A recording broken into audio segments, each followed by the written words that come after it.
ஆன்மீக அன்பர்கள் அனைவருக்கும் வணக்கம்.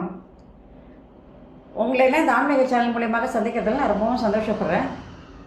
இன்றைக்கி காரடையான் நோன்பு, அதில் அந்த நோன்பு அடை எப்படி செய்யணும் அப்படிங்கிறத பற்றி மட்டும் ஒரு சின்ன பதிவு உங்களுக்கு கொடுக்குறேன்.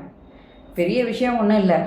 அரிசி 1 கப் எடுத்துக்கோங்க, கார அரிசியை எடுத்துக்கோங்க, 1 கப் எடுத்துக்கோங்க. வெல்லம் 1.5 கப் எடுத்துக்கோங்க.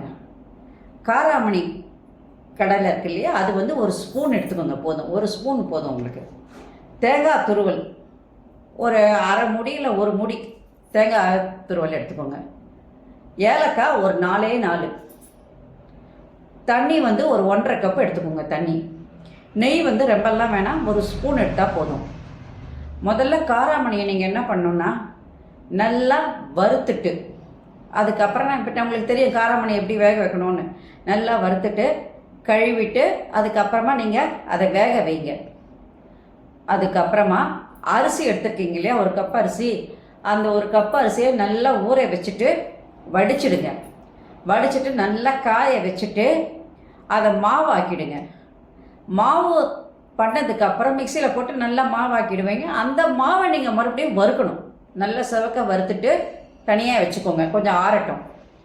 அதுக்கப்புறமா ஒரு பாத்திரத்தில் நீங்கள் தண்ணி வைக்கிறீங்க இல்லையா, எவ்வளோ தண்ணி வேணுமோ அந்த தண்ணியை நீங்கள் வைக்கிறீங்க. 1.5 கப் அளவு தண்ணி சொல்லியிருக்கோம், அதை வைங்க. அதில் வெல்லத்தை போடுங்க. 1.5 கப் வெல்லம் சொல்லியிருக்கோம், அந்த வெல்லத்தை போடுங்க. அந்த வெல்லம் போட்டு நல்லா கொதித்து அது எல்லாம் உருவிடும் இல்லையா, வெல்லம்லாம் உருவி வந்ததுக்கப்புறம் அதில் அந்த வறுத்த காராமணி ஏற்கனவே வேக வச்சு வச்சுருப்பீங்க இல்லையா, அந்த காராமணி, தேங்காய் துருவல், ஏலப்பொடி இதெல்லாம் போட்டுட்டதுக்கப்புறம் என்ன பண்ணணும், நீங்கள் கட்டி இல்லாமல் வறுத்து இந்த இதெல்லாம் மாவு எல்லாத்தையும் ஒன்றா வச்சு நல்லா கிளறணும். அதில் இந்த நெய்யும் அதில் கொஞ்சம் விட்டுடுங்க. மாவு பாதி வெந்தால் போதும், அந்த தண்ணியில் பாதி அளவுக்கு வெந்தால் போதும். அதை இறக்கி வச்சுருங்க. அதுக்கப்புறம் அந்த இறக்கி வச்ச அந்த மாவை நீங்கள் என்ன பண்ணணும், இப்போது நல்லா வடை மாதிரி தட்டணும். வடை மாதிரி தட்டி நடுவில் ஒரு ஓட்டை போடுங்க.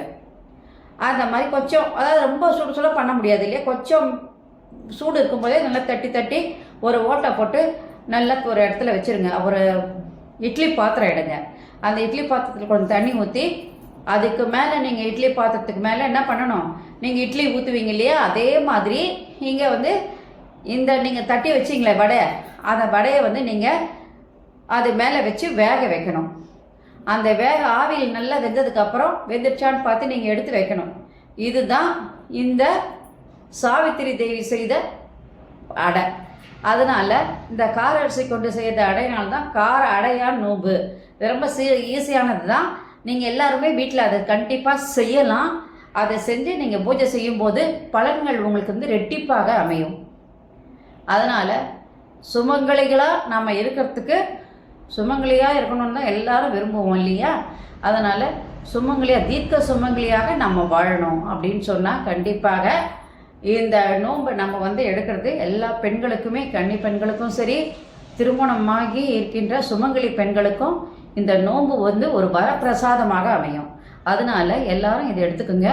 கூட வெறும் வெண்ணெய் கொஞ்சம் வாங்கி வச்சிங்கனால இது ரெண்டும் தான் அந்த படையலுக்கு ரொம்ப ரொம்ப முக்கியமானது. அன்றைக்கி வீடெல்லாம் சுத்தம் பண்ணிவிடுங்க. சுத்தம் பண்ணி எல்லாம் க்ளீனாக வச்சுட்டு நீங்கள் உட்காந்து பூஜையை பண்ணிவிட்டு நீங்கள் உங்கள் ஸ்லோகம்லாம் சொல்லி முடித்ததுக்கப்புறம் இந்த வடை செஞ்சுருக்கீங்க இல்லையா, அடையை, அந்த அடையை என்ன பண்ணுங்கள், எல்லாருக்கும் ஒன்று சுமங்கலிக்கு கொடுங்க. ரொம்பவும் நல்லது. முடிஞ்சதுன்னா நீங்கள் ஒரு ப்ளவுஸ் பீஸ் வச்சு கூட நீங்கள் அவங்களுக்கு தேங்காய் பழம், பூ, வெத்தலை பாக்கு வச்சு கூட நீங்கள் ஒரு 5 பேருக்கோ 9 பேருக்கோ, முடியலைன்னா ஒரு ஆளுக்கு நீங்கள் கொடுத்தா கூட பயன்கள் உங்களுக்கு மிகவும் உகந்ததாக இருக்கும். தேவியினுடைய கடாட்சம் கண்டிப்பாக நமக்கும் நிச்சயமாக கிட்டும் அப்படின்னு சொல்லி நான் இதை முடிச்சுக்கிறேன். நன்றி, வணக்கம். இந்த வீடியோ உங்களுக்கு பிடிச்சிருந்தால் லைக் பண்ணுங்கள், ஷேர் பண்ணுங்கள். கொளுத்தூர் பாபா டெம்பிள் சேனலுக்கு நீங்கள் சப்ஸ்கிரைப் பண்ணுங்கள். நீங்களாம் என்னோட வரும்பொழுது இன்னும் நிறைய விஷயங்களை நான் சொல்ல கடமைப்பட்டிருக்கேன். நன்றி, வணக்கம். Subscribe to my channel and please press the bell icon for more videos.